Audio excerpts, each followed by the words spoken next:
एक छोटे से गांव नूरपुर में एक नौजवान रहता था जिसका नाम इमरान था।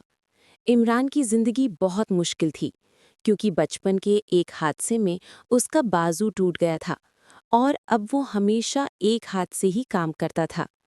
गांव के लोग उसे टूंडा कहकर मजाक उड़ाते थे।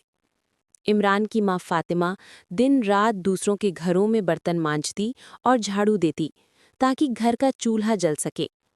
इमरान अक्सर अपनी माँ से कहता, अम्मा, मुझे बाहर जाने दें, मैं कुछ कमा लूंगा। आप इतने भारी काम ना किया करें। लेकिन फातिमा डरती कि लोग इमरान का मजाक बनाएंगे। एक दिन गांव के चौधरी ने फातिमा से कहा, अब तुम्हें काम पर आने की जरूरत नहीं, तुम बूढ़ी हो चुकी हो, हमने नई औरत रख ली है। फातिमा टूटे दिल के साथ घर वापस आई। कुछ ही दिनों में उसकी तबीयत बिगड़ गई और बिलाखिर वो दुनिया छोड़ गई। इमरान की दुनिया अंधेरी हो गई। अब इमरान बिल्कुल अकेला रह गया था। गांव के लोग भी 2 दिन दिखावे के आंसू बहाकर अपनी राह पर चल पड़े। इमरान ने फैसला किया कि अब वो गांव छोड़कर कहीं और काम ढूंढेगा। अचानक एक लड़की की आवाज आए। बचाओ, मैं डूब रही हूँ। इमरान भागता हुआ तालाब के पास पहुंचा और अपनी एक हाथ से बड़ी मुश्किल से लड़की को बाहर निकाला। मैं वादी की परी हूँ।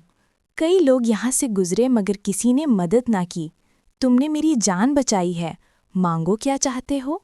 परी, मुझे कुछ नहीं चाहिए, बस मेरा ये टूटा हुआ हाथ ठीक कर दो ताकि मैं अपने पैरों पर खड़ा हो सकूं। परी ने मुस्कुराकर अपने हाथ से जादू की छड़ी निकाली और इमरान का बाजू बिल्कुल सही हो गया। जब भी तुम्हें मेरी जरूरत हो, वादी के तालाब के पास आना, मैं तुम्हारी मदद करूंगी। कुछ दिन बाद गांव में कहत आ गया। न पानी था न अनाज। सब लोग परेशान थे।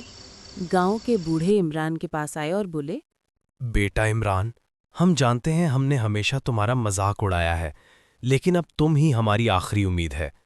अगर वो परी सच है तो उससे हमारे गांव को बचाने की दरख्वास्त करो। ठीक है, मैं परी के पास जाऊंगा।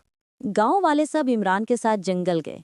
इमरान ने तालाब के पास जाकर पुकारा, वादी की परी, हमें तुम्हारी मदद चाहिए, हमारा गांव प्यासा है।